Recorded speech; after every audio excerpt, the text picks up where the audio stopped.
Step out the car now. Why? I haven't... You look like a street rat. You like rat. You done rat. Who just finished turning tricks. Who the hell do you think you're talking to? I'm a somebody what? You're a somebody? Sweetheart, you're a black woman on my street at night. You're nobody. He turned to his officers. Cuff this bitch to the fence. 2 officers yanked her out. Zip ties snapped on her wrists. They dragged her to the chain-link fence and locked her to it. A black woman in a cardigan. 3 cops laughing over her. A bus rolled past. Passengers watched. Nobody stopped. But those 3 officers just made the worst mistake of their lives. The woman chained to that fence, she didn't need anyone to save her. She was already holding everything she needed to end them. Willa Adams grew up in a place where the elevator never worked and the hallways always smelled like bleach and something worse underneath.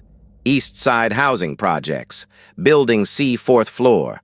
Her father carried mail for 31 years. Same route, same bag, same boots he resoled twice a year because new ones cost too much. Her mother ran the cafeteria at Dunbar Elementary. Hairnet on by 5:30 every morning, home by 4, dinner on the table by 6. Neither of them finished college. Both of them made sure Willa would.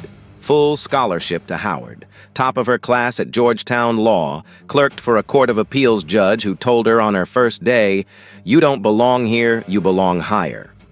She believed him. At 45, she was appointed to the federal bench. One of the youngest black women in the circuit's history.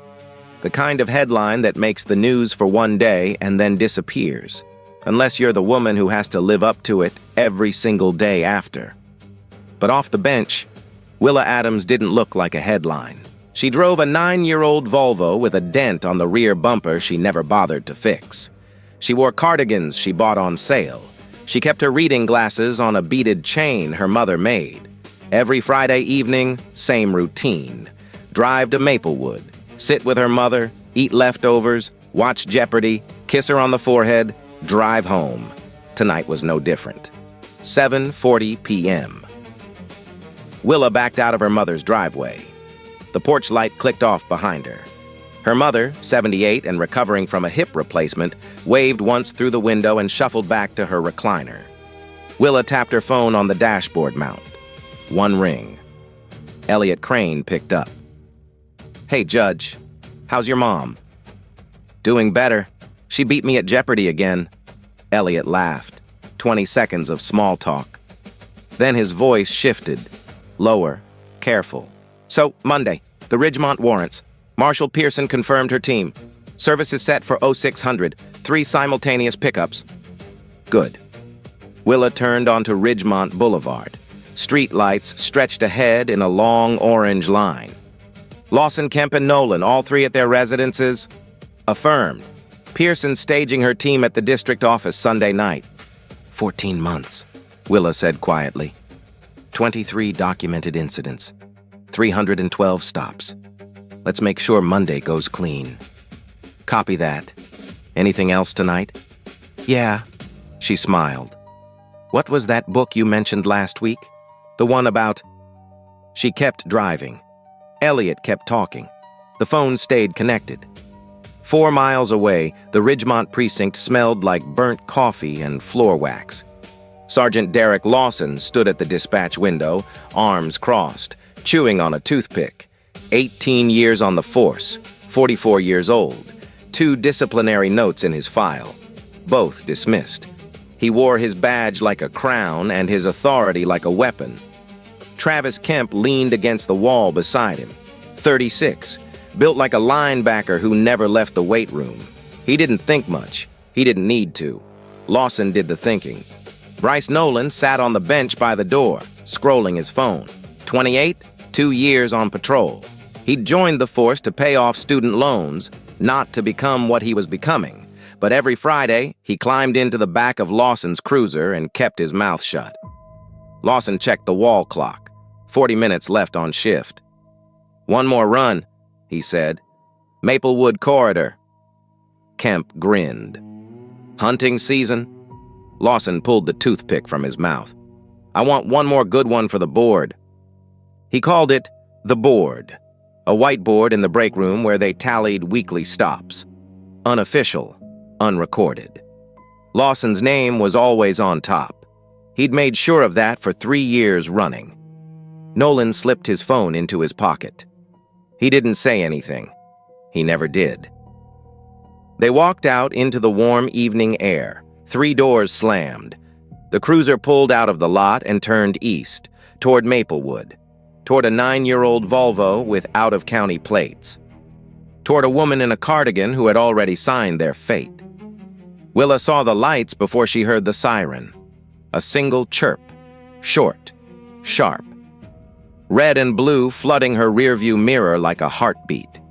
She was doing 32 and a 35, both hands on the wheel, headlights on, seatbelt buckled. Nothing, absolutely nothing, out of order. She checked her mirror again. The cruiser was right on her bumper, close enough that the light bar turned her whole interior into a strobing nightmare. "Elliot," she said calmly. "Hold on, I'm being pulled over." A pause on the other end, then Elliot's voice, low and careful. "I'm here. I'm staying on." He didn't ask if she wanted him to hang up. He didn't need to. He was a federal law clerk. He knew what a recording was worth. Willa signaled right, pulled to the curb, smooth, controlled. She stopped beside a bus stop on Ridgemont Boulevard. A chain-link fence on one side, a streetlight overhead, a row of dark houses across the road. One porch light was on. Someone was sitting outside. She put the car in park, killed the engine, placed both hands on top of the steering wheel where they could be seen. She'd learned that from her father when she was 16. He'd made her practice it in the driveway. "Hands on the wheel," he'd told her. "Always let them see your hands." That was 36 years ago. Nothing had changed. Footsteps on asphalt. 2 sets, one coming up the driver's side, one flanking the passenger side. Lawson appeared at her window, flashlight on, pointed directly at her face. She couldn't see anything behind the beam. Just a silhouette, a badge, and the smell of cheap toothpick mint. He didn't say good evening. He didn't say why he'd stopped her. He just stared. 5 full seconds of silence, the flashlight burning into her eyes like an interrogation lamp. Then, license, registration, insurance. 3 words, no explanation. "May I ask why I'm being stopped, officer?" "You may not." He tilted the flashlight. "License? Registration? Insurance? I'm not going to ask again." Willa reached slowly toward the glove box. She narrated every movement, the way her father had taught her. "I'm reaching for my glove compartment. My registration and insurance are inside." She handed him 3 documents. Her driver's license read, Willa D. Adams. No title, no indication. Just a name, an address, and a photo of a woman who could be anyone. Lawson studied the license, looked at her, looked at the license again. Out-of-county address. He turned it over like he expected to find something written on the back. "Stay here," he said. Not a request, an order. He walked back to the cruiser. Kemp stayed at the passenger window, shining his flashlight through the glass, moving the beam across the back seat like a searchlight over a prison yard. 2 minutes passed. 3. The radio crackled inside the cruiser. Willa sat still, hands on the wheel, eyes forward. On the phone, Elliot breathed quietly, listening. Lawson came back. He walked slower this time. The toothpick was gone. His jaw was tight. "Your record's clean," he said, like it annoyed him. "Then am I free to—" "No." He cut her off. "Your left tail light flickered when you braked." It didn't. Both tail lights were functioning perfectly. The dash cam mounted on Lawson's own cruiser was recording that fact at this exact moment. But Willa didn't know about the dash cam, and Lawson didn't think it mattered. "Step out of the vehicle, ma'am." "Officer, my taillights are fine. I had the car inspected." "I said step out." His voice dropped half an octave. "Don't make me say it a 3rd time." Willa paused. 1 breath, 2. She opened the door, stepped onto the curb. The asphalt was still warm from the day's heat. She could feel it through her flats. The evening air smelled like cut grass and gasoline. She stood 5'6", cardigan, slacks, reading glasses on a chain. She looked like she was on her way home from a book club, because that's exactly the kind of life she lived when she wasn't sitting behind the bench. Lawson looked her up and down, slow, deliberate. The way you'd inspect something you'd already decided was worthless. "Where are you coming from?" "My mother's house." "Your mother lives around here?" "Yes, on Birchwood Lane." Kemp circled the Volvo. His flashlight swept through the windows, front seat, back seat, floor mats. He pressed his face close to the glass and cupped his hand around his eyes. "Nice briefcase in the back," Kemp said over the roof. "What's in it?" "Personal documents," Willa said. Lawson tilted his head. "Personal documents, in a briefcase, in the back seat." He said it like she'd confessed to something. "What kind of personal documents?" "Work papers." "What kind of work?" "Legal work." Lawson's lip curled. "Legal work, right." He looked at Kemp. Something passed between them, a glance, a decision, a routine they'd run dozens of times before. "Open the vehicle," Lawson said. "We're going to take a look." "I do not consent to a search," Willa said, clear, measured, the kind of voice that had silenced courtrooms. Lawson didn't blink. "I'm not asking for your consent." "Then I want it on the record. I am not consenting to this search." "Noted." He turned to Kemp. "Check it." Kemp opened the passenger door. He didn't put on gloves. He reached across the seat, grabbed the leather briefcase, and yanked it out. The clasp popped open. Papers spilled across the passenger seat. Case summaries, docket schedules, a manila folder stamped in red, sealed, U.S. District Court. He picked up the sealed folder, flipped it open, thumbed through the first 2 pages. Procedural language, case numbers, paragraphs of legal text that meant nothing to him. The 3rd page, the one with 3 names and 3 arrest warrants, was underneath. He didn't reach it. "Bunch of legal crap," Kemp said. He tossed the folder back onto the seat like it was junk mail. Then he found the pill bottle, small, orange, prescription label. Willa's name printed on the side. Blood pressure medication, the kind half of America over 50 takes every morning. Kemp held it up between 2 fingers, shook it. The pills rattled like evidence. "Sarge, got something." Lawson walked over, took the bottle, read the label slowly, like a man who wanted to find something wrong and couldn't. "What is this?" "My blood pressure medication," Willa said. "Prescribed by my doctor. My name is on the label." Lawson pocketed the bottle. "We'll verify." "That is my prescribed—" "I said we'll verify." He stepped toward her, close enough that she could smell the coffee on his breath. "You know what I think? I think you're a long way from home. I think you're driving a car that doesn't match your zip code, and I think you've got a real attitude problem for someone in your position." "My position?" Willa repeated quietly. "Yeah." He looked down at her. "Your position?" Across the street, the person on the porch leaned forward in their chair. The evening had gone quiet. No traffic, no wind. Just red and blue lights painting the houses, and a woman standing very still between 3 men who had already decided what she was. On the phone, in a silent apartment across the city, Elliot Crane pressed record on a second device. His hands were shaking, but his training held. Lawson snapped his fingers at Nolan. "Toss the rest of the car." Nolan hesitated. 1 beat, 2. Then he walked to the Volvo and opened the driver's side door. Kemp was already pulling things out of the back seat. A reusable grocery bag. He dumped it on the asphalt. A bottle of water rolled into the gutter.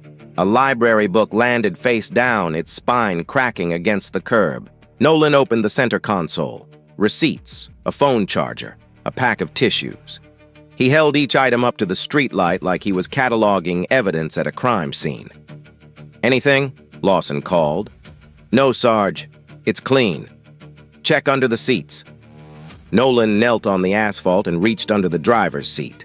Dust, a penny, Nothing. Kemp moved to the trunk. He popped it without asking. Inside, a spare tire, a roadside emergency kit, and a garment bag. He unzipped the garment bag. Inside was a black judicial robe, pressed and hanging neatly.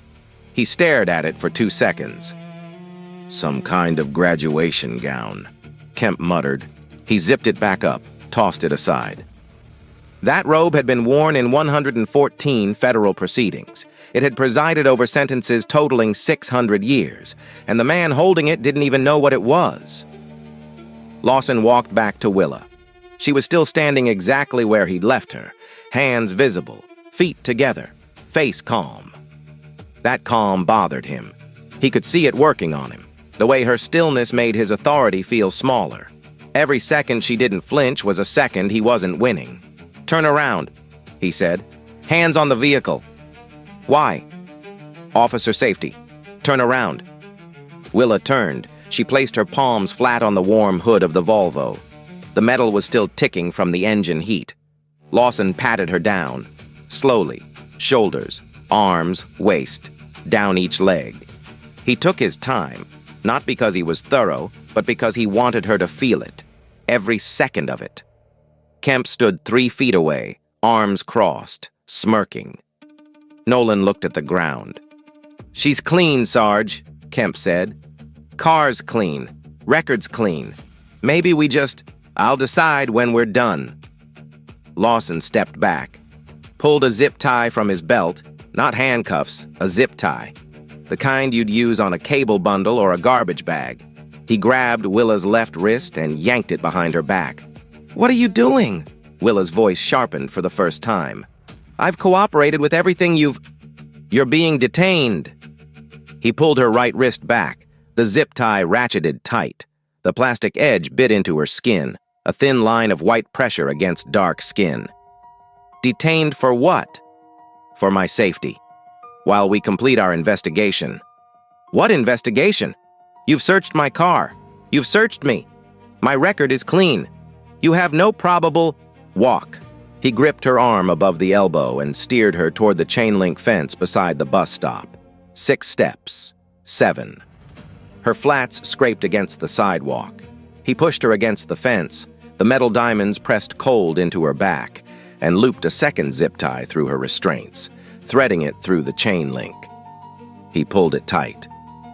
Willa Adams, federal judge, Georgetown law graduate, the woman who had sentenced drug lords and corporate fraudsters and corrupt politicians, was now tied to a bus stop fence like an animal left outside a convenience store.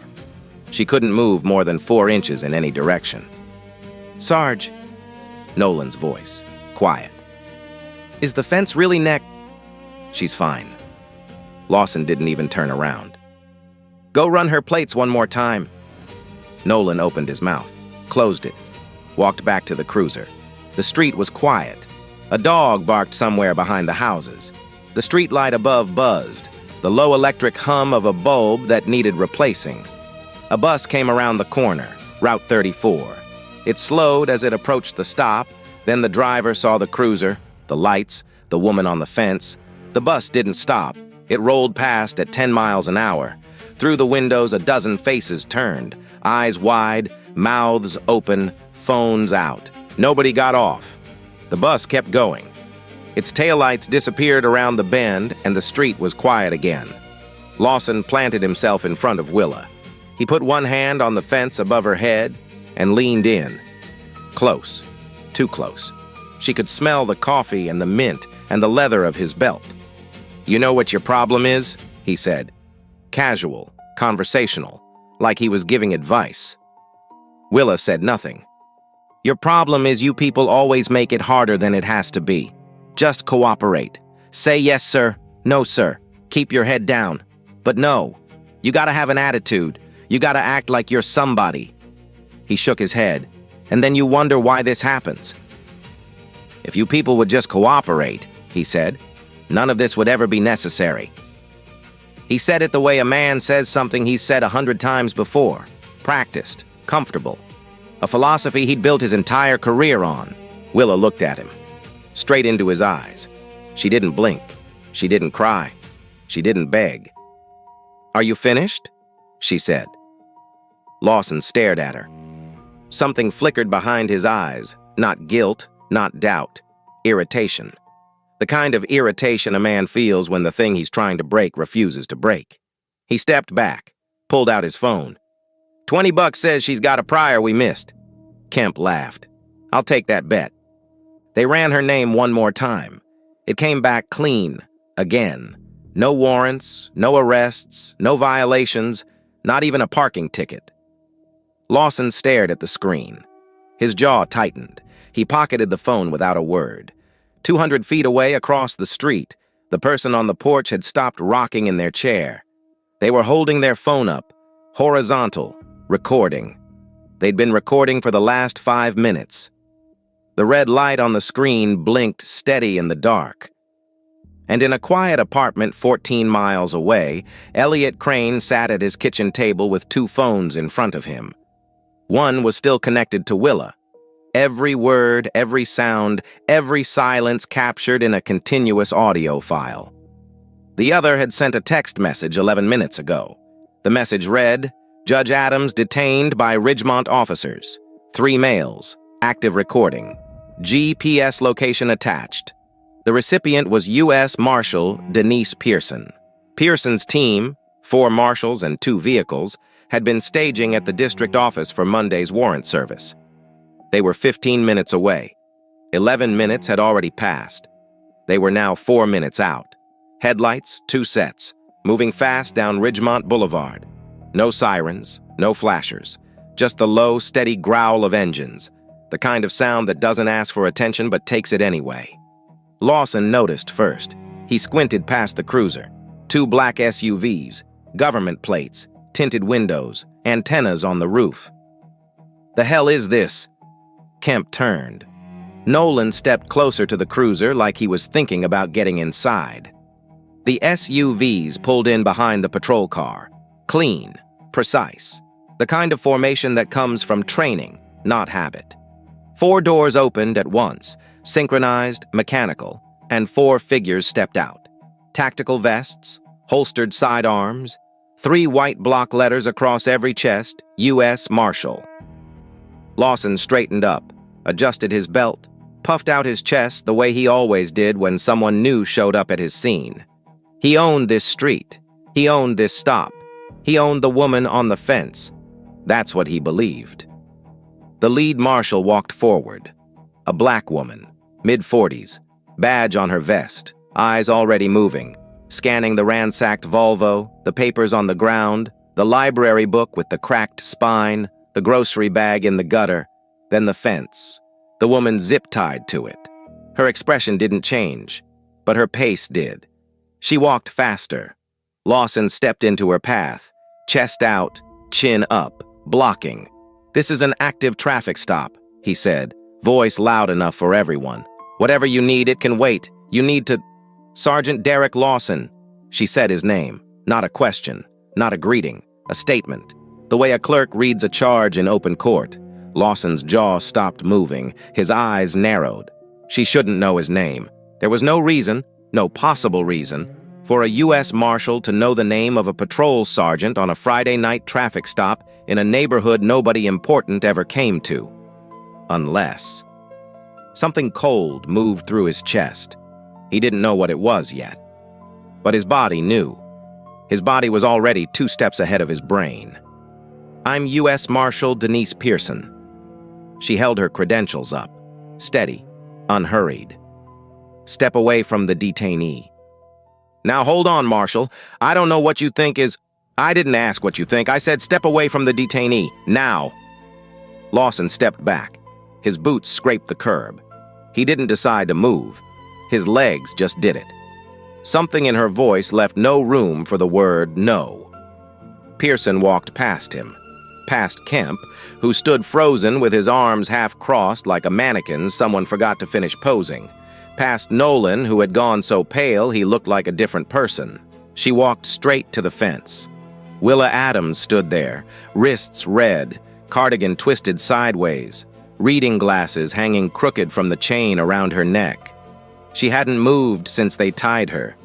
She hadn't needed to. She'd been waiting, not hoping, not praying, not wishing, waiting. The way a person waits when they already know the ending. Pearson pulled a blade from her vest. She cut the zip tie connecting Willa to the fence first, then the one around her wrists. 2 cuts, 2 snaps.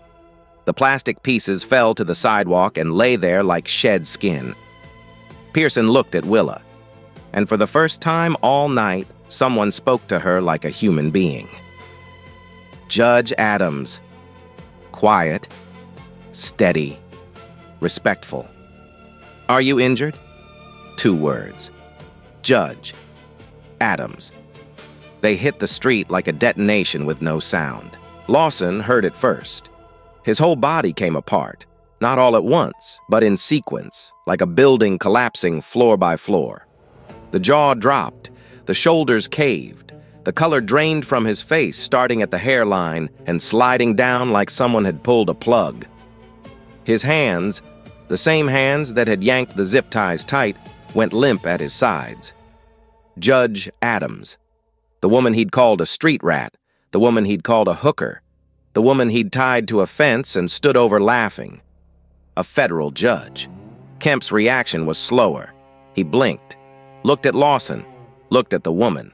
His mouth opened, closed, opened again. His brain was trying to reassemble the last 30 minutes with this new piece of information, and every version came back the same: destroyed. Nolan didn't react at all. He stood by the cruiser with his hands at his sides and his chin on his chest.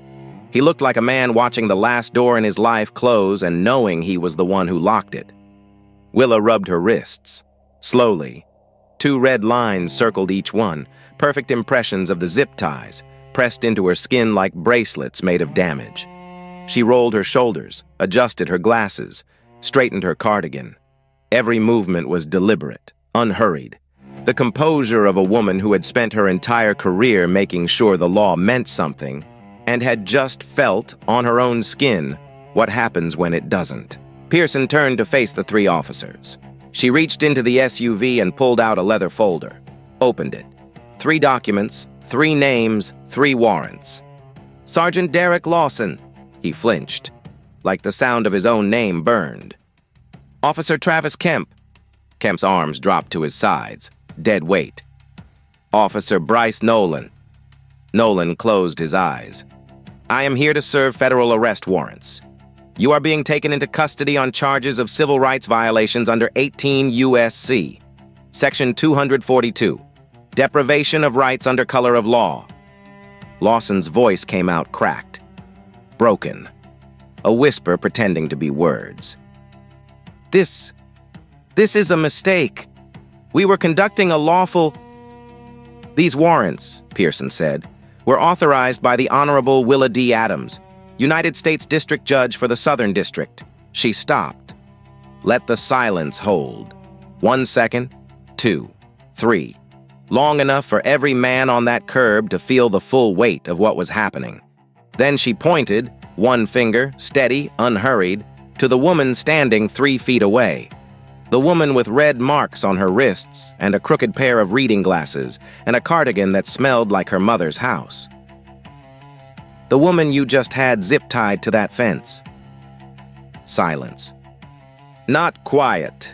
Silence. The kind that has weight. The kind that presses down on your chest and fills your ears and makes the air feel thick.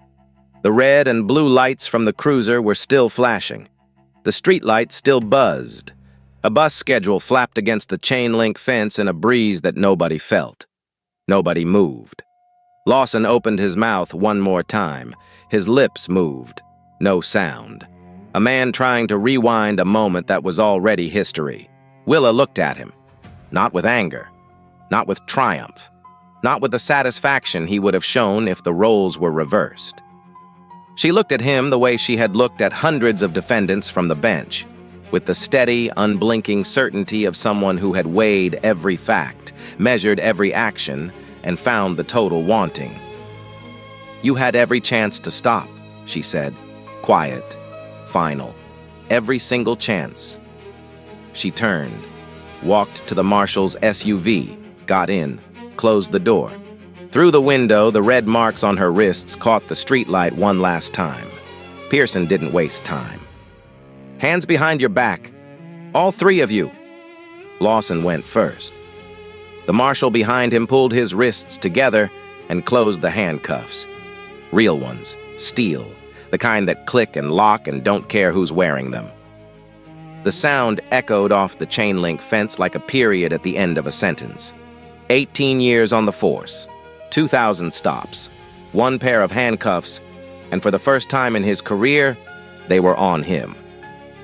"You have the right to remain silent," the marshal began. Lawson's voice cracked halfway through his response. I understand." He didn't look like a sergeant anymore. He looked like a man standing in the middle of a road, realizing the ground beneath him had been hollow the whole time.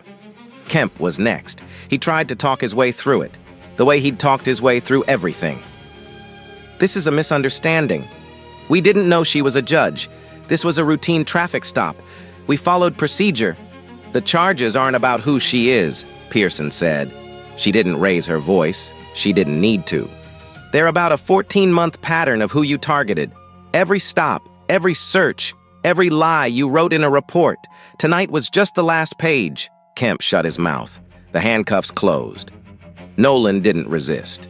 He didn't speak. He walked to the marshal with his hands already behind his back, like a man who'd been waiting for this moment longer than anyone knew.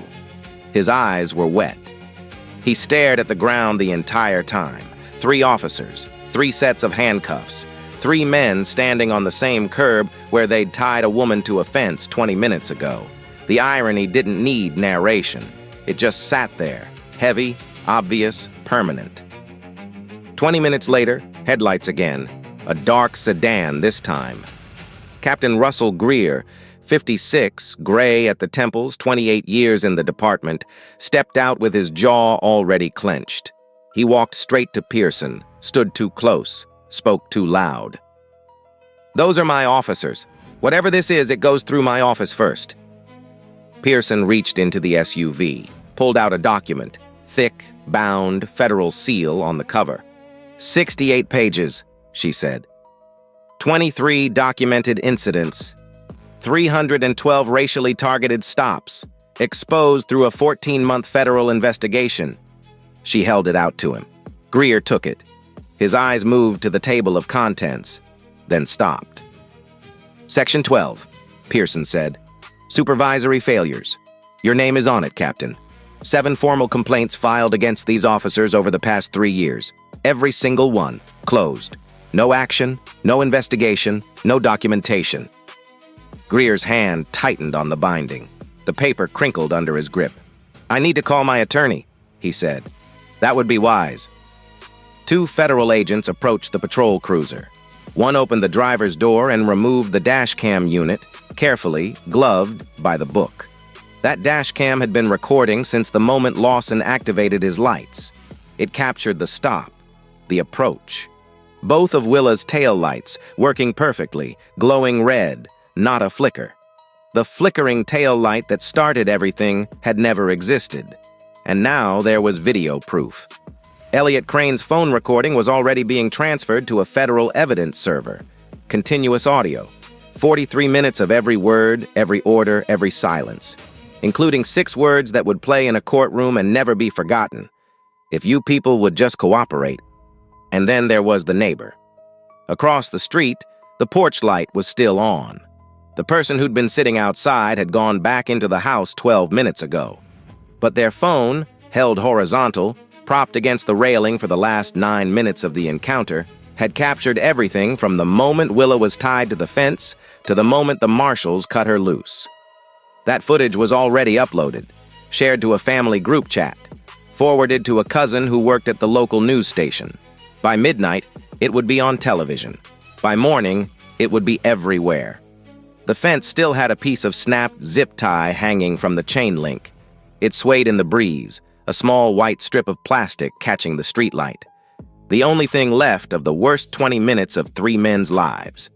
And the beginning of everything that came next. Saturday morning, 6:14 a.m. Reporter Cora Sullivan was halfway through her first coffee when her phone buzzed. A text from a source at the station, a cousin of a neighbor on Ridgemont Boulevard. She opened the video, watched it once, set the coffee down, watched it again. By 7 a.m., she was standing outside the Ridgemont precinct with a camera crew. By 8, the first broadcast hit the air. The headline ran across the bottom of the screen in white block letters. Federal judge handcuffed to fence by officers she had warrants for. By noon, every major network in the country had picked it up. The neighbor's footage played on a loop. 9 minutes. A woman in a cardigan, zip-tied to a chain-link fence. 3 officers standing over her, one of them leaning in close, mouth moving. The audio wasn't great. Wind, traffic, distance, but you could hear enough. You could hear the tone, you could see the body language, and you could see the moment the marshals arrived, cut the zip ties, and the woman walked away without looking back. 14 million views in 48 hours. The image of Willa Adams standing at that fence, shoulders straight, chin level, glasses crooked on the chain around her neck, became something bigger than a news story. It became a symbol. People printed it on T-shirts. Artists painted murals. Someone projected it onto the side of City Hall on a Tuesday night, and the city didn't take it down for a week. Captain Russell Greer held a press conference Saturday afternoon. It lasted 4 minutes. He stood behind a podium with the department logo behind him and called the incident an unfortunate coincidence. That was the worst thing he could have said. Coincidence trended on social media within the hour. Not because people agreed, because people were furious. Commentators, legal analysts, civil rights leaders, and citizens who had never posted about policing in their lives all said the same thing. It wasn't a coincidence. It was a pattern, and the pattern had a paper trail. The DOJ Civil Rights Division opened a formal pattern or practice investigation into the Ridgemont precinct within 72 hours. Not just the 3 officers, the entire department. Federal investigators pulled records going back 3 years. What they found wasn't surprising, but it was staggering when you saw the numbers on paper. 312 traffic stops in the Maplewood corridor over 14 months. 89% involved Black or Latino drivers. The citation rate was 4 times the city average. Use of force incidents in the corridor were 6 times higher than in any other patrol zone. And the complaints. 31 formal complaints filed against Lawson, Kemp, and Nolan, individually and collectively, over 3 years. Every single one had been closed by Captain Greer's office. No interviews conducted, no body camera footage reviewed, no disciplinary action taken. Dismissal rate, 100%, 3 months later. Federal courthouse, different city, different judge. Willa Adams sat in the 3rd row of the gallery, not behind the bench, in the audience. She had recused herself the morning after the incident. She was a witness now, not a judge. She wore the same cardigan. Attorney Glenn Harwell represented all 3 officers. He was expensive, experienced, and running out of options before opening statements finished. His defense was simple. They didn't know she was a judge. This was a case of mistaken identity and poor judgment, not criminal conduct. The lead prosecutor, a DOJ attorney named Claire Brennan, stood up. She was calm, measured.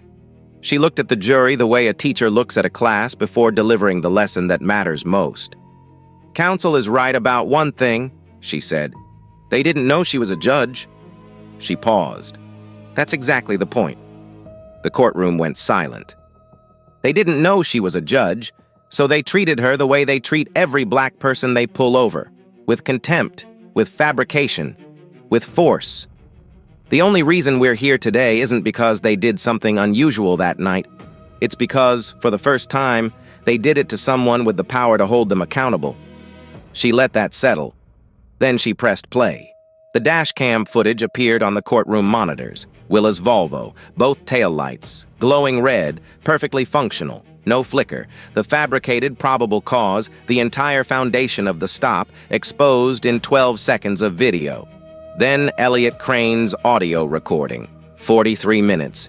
The jury heard everything. The tone, the insults, the refusal to explain, the search over a stated objection, the zip ties, the fence, and then the 6 words. If you people would just cooperate. Lawson's voice filled the courtroom. Casual, practiced, comfortable. A man saying something he'd said so many times it didn't even register as wrong anymore. A juror in the second row closed her eyes. Lawson took the stand in his own defense. Glenn Harwell walked him through the night, step by step, decision by decision. It was supposed to make him look reasonable. It didn't. Under cross-examination, Claire Brennan asked 3 questions. Why did you stop the vehicle? Lawson couldn't answer. The tail light was working. Why did you search the vehicle? Lawson couldn't answer. There was no probable cause. Why did you zip tie a fully cooperative woman to a chain-link fence? Lawson opened his mouth, closed it, opened it again. Officer safety, he finally said. Officer safety, Brennan repeated. She was 5'6", wearing a cardigan. Her hands were visible the entire time. She never raised her voice until you called her. And I'm quoting from the audio. A street rat who just finished turning tricks. Lawson stared at the table. He didn't answer. He didn't need to.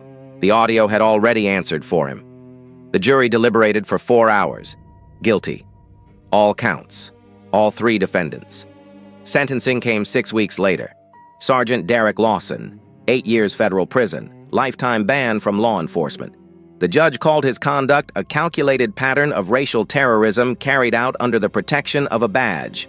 Officer Travis Kemp, 6 years federal prison, lifetime ban. The judge noted his eager participation and complete absence of conscience. Officer Bryce Nolan, 3 years federal prison. His sentence was reduced. He had cooperated fully with the investigation, provided testimony about the precinct's unofficial quota system, and detailed Lawson's direct instructions to target minority drivers in the Maplewood corridor. Captain Russell Greer, forced resignation, charged separately with obstruction and supervisory negligence, facing 2 to 4 years. The city of Ridgemont entered a federal consent decree. The kind of agreement that means a court now watches everything you do. Mandatory body cameras, an independent civilian oversight board, a complete ban on pretextual traffic stops, quarterly demographic audits of all enforcement activity. 12 additional officers were referred for disciplinary review. 4 resigned before hearings began. 2 faced state charges. The precinct whiteboard, the one in the break room where Lawson tallied his weekly stops, was photographed by federal investigators. It became Exhibit 41. It was never erased. It didn't need to be. It said everything. 6 months later, Willa Adams walked into her courtroom at 8:15 on a Monday morning. Same robe, same glasses on the chain, same leather briefcase, the one Kemp had dumped on the passenger seat and called a bunch of legal crap. She sat behind the bench, opened her docket, called the first case. No press conference, no interviews, no book deal, no victory lap. She just went back to work. That was the thing about Willa Adams. The world wanted her to be a symbol. She just wanted to be a judge. The world wanted her to speak. She let the verdict speak for her. The world wanted her face on a magazine cover. She wanted her name on a ruling. The law doesn't protect you because of who you are. It protects you because of what it is. And when it fails, you don't walk away from it. You fix it. She still drove the 9-year-old Volvo, still had the dent on the rear bumper. Every Friday, same route. Maplewood, her mother's house. Leftovers, Jeopardy. Kiss on the forehead, drive home. Nothing changed, because nothing about her needed to change. The fence changed, though. It started small. A ribbon, tied to the exact spot where the zip tie had been.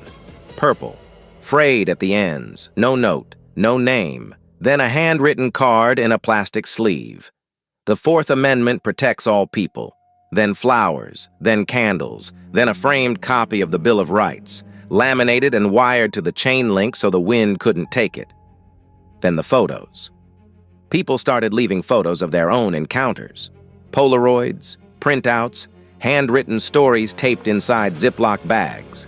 A man stopped 11 times in 1 year on the same road. A teenager cuffed on her way to prom. A 70-year-old veteran pulled from his car at gunpoint 2 blocks from his own house. The fence became a wall of testimony, a memorial for the living. The city didn't remove any of it. 3 months after the trial, the mayor's office installed a small bronze plaque at the base. 9 words: "The law protects everyone, or it protects no one." Willa never visited. She drove past it every Friday, never slowed down. She didn't need to. She knew it wasn't about her. It was about every person who had ever stood at a fence like that and didn't have a warrant in their briefcase. But her mother did visit. On a warm Thursday afternoon, she walked 4 blocks from Birchwood Lane to the bus stop, cane in her right hand. She stood in front of the fence for a long time, touched the chain link with both hands, the same metal that had pressed cold into her daughter's back. Read the plaque, read the notes, looked at the flowers, then she smiled. Not a big smile, the kind that starts deep in the chest and barely reaches the mouth. The kind that means something broke a long time ago, and something stronger just started growing in the cracks. The Route 34 bus came, same route that had rolled past her daughter that night. The bus stopped this time. The driver opened the doors and waited. She waved him on. She wasn't going anywhere. She walked home before dinner. 8 months after sentencing, Bryce Nolan gave his first public interview. Orange jumpsuit, hands folded on a metal table, eyes that had aged 10 years in 8 months. "Did you know it was wrong?" "Every time," he said. "I knew it was wrong every single time. The first stop, the 10th, the 100th. I knew when we tied that woman to the fence. I stood right there. I could have said one sentence. 'This is enough. We're done.' And maybe I wouldn't be sitting here." He looked directly into the camera. "I just didn't think anything would happen." 11 words. The most honest sentence any of the 3 ever spoke. And the most damning. Not because it was a confession, but because the system had taught him that silence was safe. That nobody was watching. Somebody was always watching. Willa's case was cited in 3 subsequent federal civil rights opinions. Georgetown law added the Ridgemont Consent Decree to its curriculum. Howard University named its new public interest fellowship in her honor. She declined twice before her mother told her to stop being stubborn. Elliot Crane made partner at a civil rights firm 2 years later. He still keeps the phone from that night in his desk drawer. He never deleted the recording. He never will. So here's what I want to know. If you were standing at that fence, not as a judge, not as someone with a warrant in your briefcase, just as yourself, what would you want the person on that porch to do? Would you want them to record, walk over, or just sit there, the way that bus full of passengers sat there, and watch? Drop your answer in the comments. I read every single one. If this story made you feel something that didn't leave when the video ended, share it. Send it to someone who's been at that fence, someone who's been on that porch, someone who's been on that bus. Like, subscribe, hit the bell. Because stories like this don't tell themselves. And justice isn't a gift, it's a demand. And sometimes, it shows up at a bus stop on a Friday night, zip-tied to a fence, and waits.